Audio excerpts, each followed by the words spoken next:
All right. So, as Don mentioned, this is a weaning study that we did here at Batesville, 2012, so a couple years ago.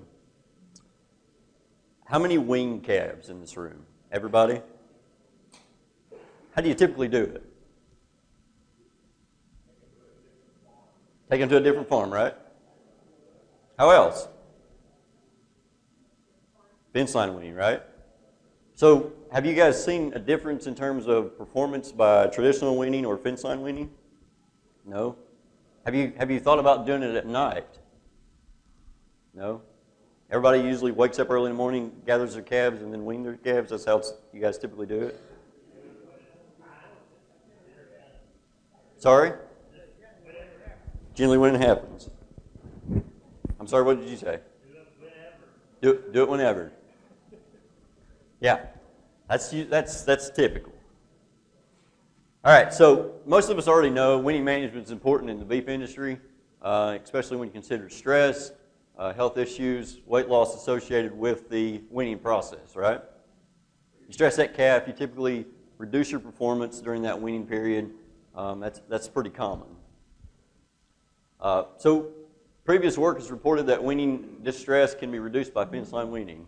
Dr. Troxel mentioned earlier that on their 300 days of grazing, they typically do fence line weaning. They showed an improvement in performance, right? Okay. So how this came about, let me back up. So how this came about, I'll tell you a little quick story here. I was deer hunting a few years ago at one of the other faculty members' farm at Lincoln, and it was getting close to dark, and he said, I got to go wean some calves. So I went out in the stand, didn't see any deer, unfortunately. I got back and he'd weaned some calves. So I walked right past him because I forgot that they were there. Went back up to his house, we were talking. I was like, hey, did you wean any calves? And he's like, yeah. We didn't hear anything. We got to looking, he got nervous because, you figure there'd be some bawling going on. We got nervous, we took off with flashlights, started looking for these calves, they were all laying down. So we thought, that's kind of a novel approach. What if we study this? So that's what we did. And so we started looking through the literature to see if anybody had done it with beef calves or if they've done it with sheep, goats, whatever. We found one study where they actually weaned pigs in the evening, and they showed an average daily gain increase of about 6%. We thought that was pretty good. Wonder if it'll work in calves.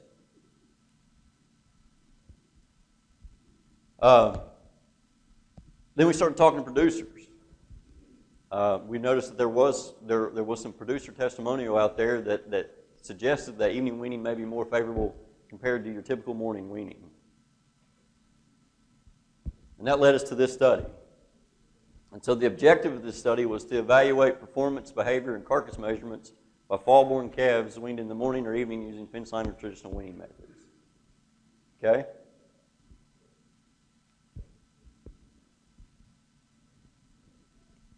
So how did we do it? I saw Don, I saw Dr. Coffey at Southern Section meeting in Alabama, pitched the idea to them, and they're like, sure, come on over, let's get this done. So that's what we did. So we weaned these calves. So we used 94 fall-born crossbred calves, and they were weaned in April of 2012. Okay?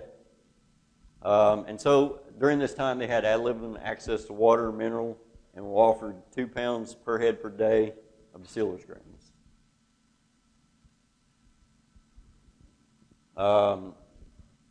Stratified them from a study standpoint. We stratified them by calf body weight, age, sex, and age of their dam, and they were allocated to one of 8 groups 2 weeks prior to weaning.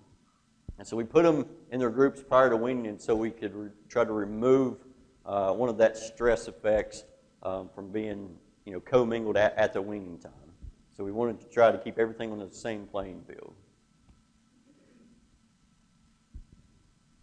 And so we had 4 treatments, and of course the groups were assigned to treatments.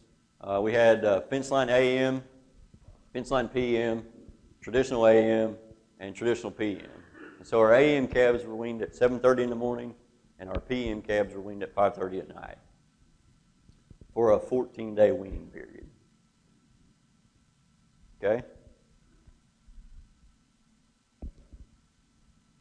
So for our fence line groups, we kind of wanted to do what majority producers would do from a fence line standpoint. So we weaned them on 4-acre paddocks adjacent to their dams on end-of-fight infected tall fescue. And then our traditional wean calves, 1 acre, dry lots, and they had access to medium quality tall fescue hay. So those groups, we removed mama. We tried to put her on a different part of the farm where the calves couldn't hear her or see her. So we also wanted to see if that would reduce stress from a behavior standpoint. And so we looked at vocalization, calves walking rapidly, running, standing, lying down, and then those measurements were taken at 12, 24, 48, and 72 hours after weaning. And they were observed, each pen of calves were observed for 10 minutes. And so the way we did that was we went out at those time periods, we looked at those calves. If the calf observed one of those behavior measurements, we marked it down, and then that was the only time it was counted for that behavior measurement. It could count for, the calf could count for all of them, but only once. Does that make sense? And so, one thing I forgot to mention, if you guys have questions, please stop me. We don't have to wait till the end for questions. Okay? So we weaned them, 14-day weaning period, and we tracked those calves post-weaning as well. All right, so following the weaning period, the calves were commingled and grazed together. So out of that 14 days, we put them out of their individual groups together, grazed them here, and then at the end of the background phase, we separated the steers and the heifers, and we sent 48 steers to Oklahoma State to be finished. And then at the end of the finishing period, they were harvested in Amarillo, Texas, I believe.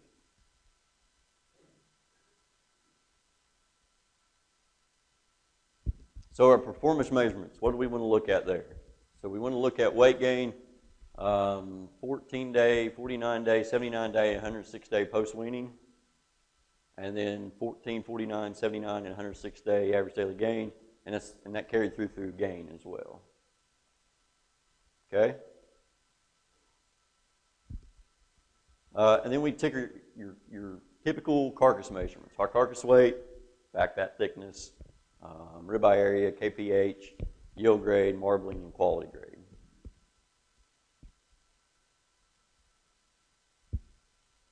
This slide, the main things I wanted to point out with these was when the table comes up and how it's actually presented.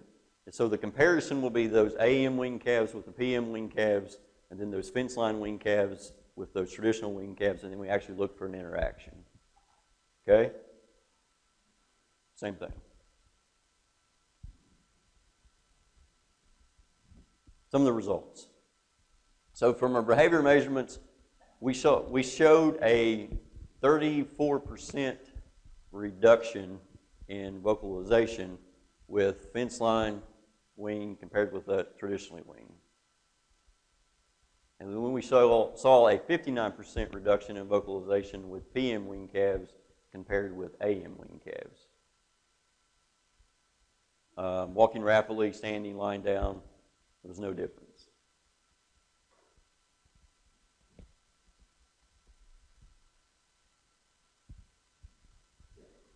For running, there tended to be more calves were observed running with the traditional wean method compared with the fence line method. And then we also had an interaction between running and then the time of when they were observed. With AM weaned calves, traditionally weaned AM calves ran more at 24 hours than any other combination of time and treatment. So is this typical of what you guys see? Do you look at your calves when you wean them? You just wean them. Okay. What about bawling? I mean, when you wean them, do you hear the bawling? So this kind of follows suit with what you guys are seeing, right? With the AM or with the traditional wean, they appear to wean or to vocalize more than the ones in the fence line wean. No? Because you're saying yes, you're saying no.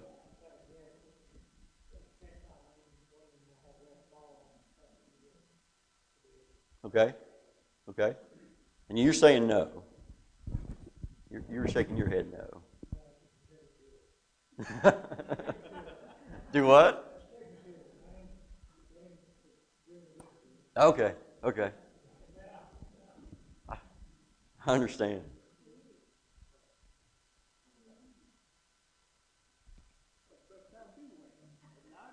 Well, we're getting there. But Don gave me 45 minutes, and so I'm trying to just trying to buy myself time here. Huh?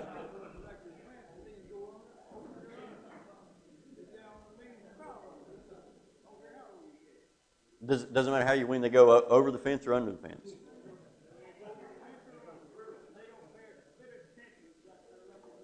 They don't?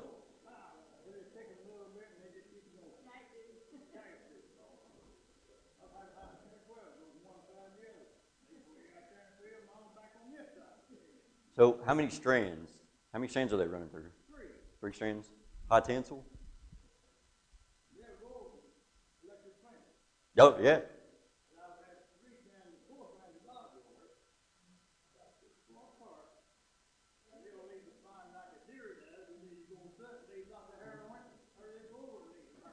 Yeah. They get a lot of scratches. I mean, and so, exactly. I mean, and that's, I mean, I've heard that a lot in the fence line weaning method. I mean, you have to have solid barriers to keep them separated, or they'll go through it, they'll go under it, they'll find a way to get back to mama, right? Yeah. Yeah, right. They get hungry, right? That's exactly right. Yeah. Yeah. All right, so performance. We're getting there. You're jumping the gun on me. If I told you right now, I would still have to tell you jokes for like 30 minutes or something. Okay. So when we're looking at calf performance, weaning weight, there's no difference in weaning rate across all treatments. It's the same way with 14-day weight, 49-day weight, 79-day, and 106-day weight. No difference. So now I bet you're thinking it doesn't really matter, right? Where's that fence line effect? Where's that PM effect that I'm alluding to, right? Here's where it gets interesting.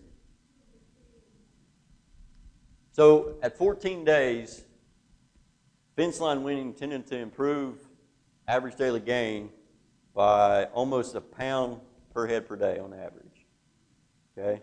PM weaning improved average daily gain on average by 1.3 pounds. So by just weaning at night, I improved my average daily gain 14 days during that weaning period. Okay? We do lose that PM, AM weaning effect at 49 days, but we still have a fence line weaning effect. So fence line improved average daily gain at 49 days by 4/10, on average, 4/10 a pound per head per day, compared with the traditional weaning method. But we lose that effect 79 days and 106 days. So what does that tell you? Those calves catch back up, right?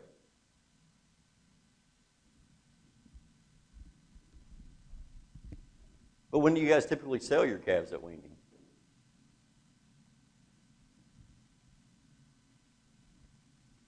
This is where audience participation helps.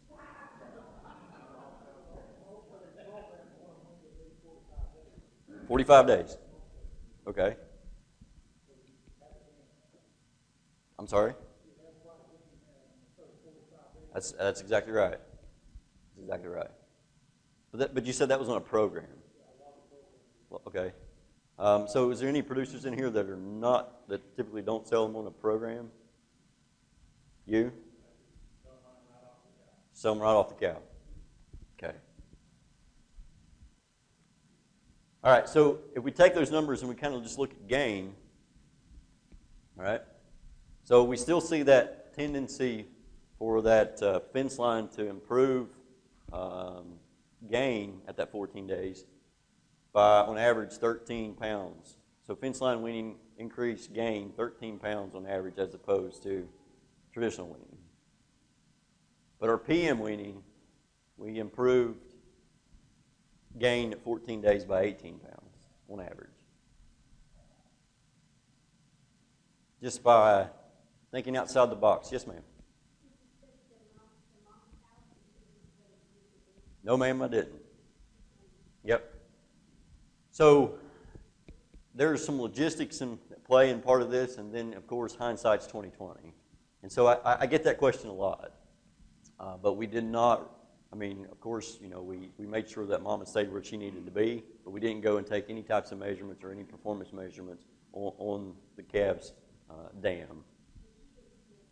She does get stressed. That's exactly right. And that would be something that we could look at, you know, for future studies. But for this one, no, we did not.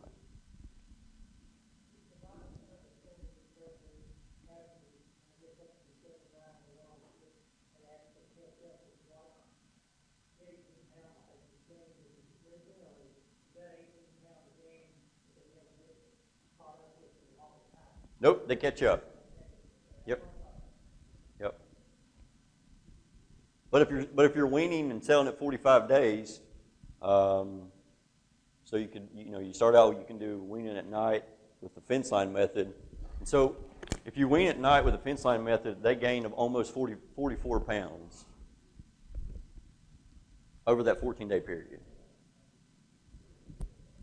Versus your traditional AM, 13 pounds. But those calves, no matter what method you use, they do catch back up.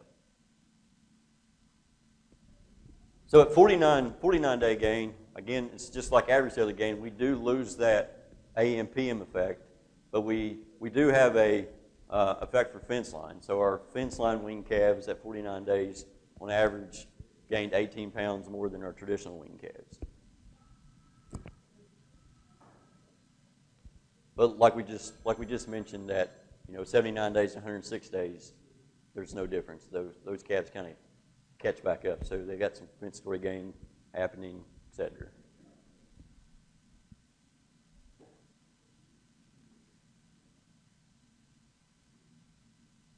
And so when those calves are catching back up, when we look at the carcass measurements, carcass weight, there's no difference across all treatments. That's the same way with back fat thickness, ribeye area, kidney, pelvic, and heart percentage, and yield grade.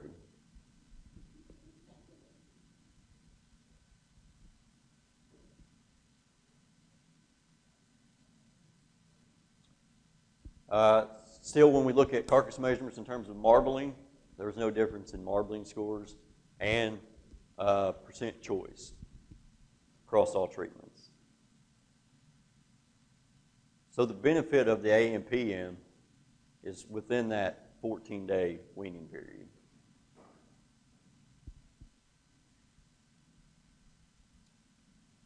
So to kind of summarize this, PM weaning decreased vocalization at weaning, and then the PM weaning increased average daily gain and gain 14 days post-weaning. Then when we look at fence line versus traditional, fence line weaning decreased vocalization at weaning and tended to have a higher average daily gain and gain at 14 days post-weaning. And then fence line did have a higher average daily gain and gain at 49 days post-weaning. But weaning management strategy did not affect carcass trait measurements.